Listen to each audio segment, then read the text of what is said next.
Now it's time for that length check video that I promised you all. So let's pull this camera back and see. As you know, my back is longer than my side. So here we are.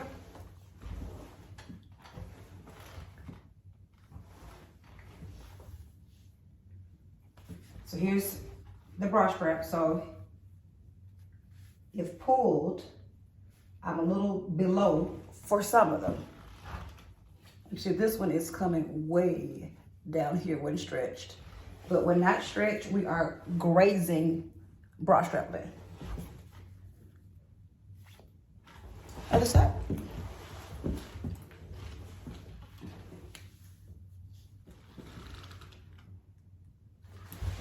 So, pretty good bit of progress since the last time I did a length check. I'm thinking maybe my goal is by the summer, where the majority of my locks are fully at bra strap, going across the board. Maybe to the fall, but this is where we are.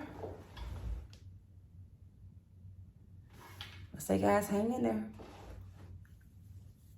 You'll start off, remember in the beginning, with your locks going out before they go long. But once they mature, they will drop and you'll see your length. So, see you all later.